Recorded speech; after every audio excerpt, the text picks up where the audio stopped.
Alrighty YouTube, I'm back and we're here doing some longer form content.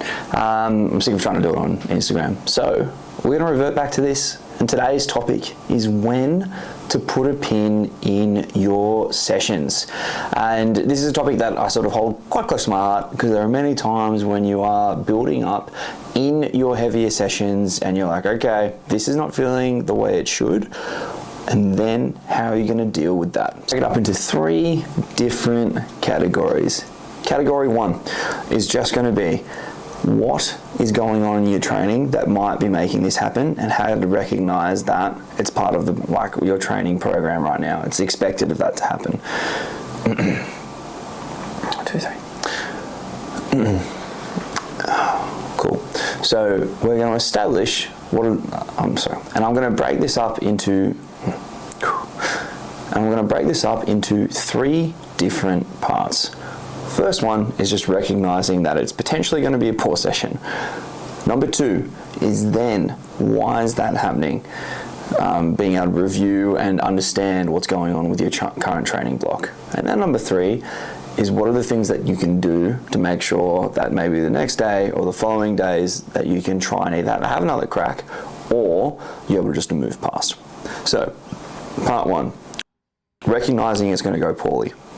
I'm a big fan of using your primers as a way of telling a story for the rest of the session. So looking at, for example, the distance when you're doing some intensive plyometric work, when you're doing maybe some max effort jumping work, checking in with that stuff and seeing what's a good number for you to hit. That generally means that the nervous system is recovered and ready to go. The other thing I like to look at is barbell primers and exercises that you're going to use, and sort of give you an indicator of what you might be able to do. So for snatches, it's going to be hip power snatches for me and muscle snatches. If those 2 movements move really, really well, then I know I'm going to have a good session. But if there's certain loads that I know are meant to move faster, it means that, okay, this is probably going to be a bit of a struggle, and we might need to take some weight off as we go throughout.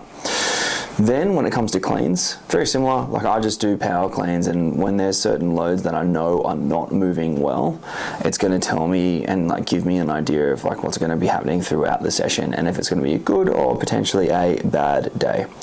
So that's part 1. Part 2 is then recognizing why this is happening. So depending on the time of year, and obviously what your coach wants you to do and what is required of you for your training blocks, you just need to cut the ego and be realistic with what needs to be achieved and what's important right now. Within this block, and in the example of this session that you'll probably be watching as I'm talking, it's in the middle of a GPP block. The expectation to be hitting some of these weights, it's programmed down, but you have weight range that you need to work through depending on how your first 3 days go. With this current block, the first 3 days are pretty fucking hard. And the expectation is to go after those days, because they're going to pave the way to future training blocks that'll come later down the year when you start doing more sports-specific training. So you need to just cut the ego and be realistic with some of these sessions, and realize that, okay, sweet, there are going to be some heavy days where I'm going to go really well in the first 3 days of the week, and there's not going to be much left for when you have to perform in your comp session. So just be realistic with what's going on there. And then part 3 is then what to do with the information that you've been given, and if you've had a poor session, how to deal with it. In this example, I just cut down the volume and just pulled it. So within the snatches, they went okay. I hit some full snatches at 120, and when I generally power snatch and snatch one, and then even power cleans, I couldn't power clean 150 on this day, which that is usually a weight that upon my warm-ups, I'm absolutely blasting them and catching them super high. So with that info, sometimes you just need to cut the volume of the session and be cool, if I've got the time to train tomorrow, I might come back and hit it again, and use this session as okay, it went shit, got some pretty good reps in, but I can come back tomorrow because I have the time to do it. Or cut the session, realize it's going crap, chuck in some bodybuilding, chuck in the accessories that you didn't do during the week, or there's stuff that you always need to be working on, chuck that in instead, because that quality work is going to be better than potentially just bashing your head against the wall and hitting and missing, every second rep, making a rep at 80 to 85%. but every other one you're missing, and it's just adding to frustration and fatigue for the week, because you just never know. Like I said, in this example, I was able to go away from the Friday session that I did at CrossFit Geo, and then from there I was able to come back at World Gym and nail the session, you know, hit the first 170 clean of the year multiple times, absolutely blasted my clean percentages, but that was just after having like an 8-hour sleep and then waking up and just having more mongrel in me. So, you know, you just need to cut your losses and just be a little bit more mature about how you approach a bad session and then what to do afterwards.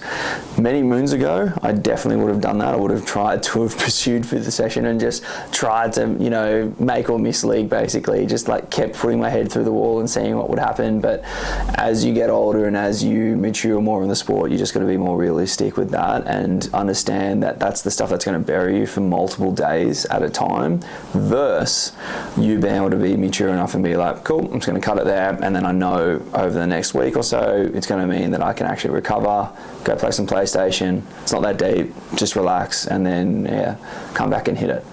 But yeah, hopefully that was helpful. If you like this stuff, thumbs up, subscribe, do all that stuff, and I'll start trying to release more of these.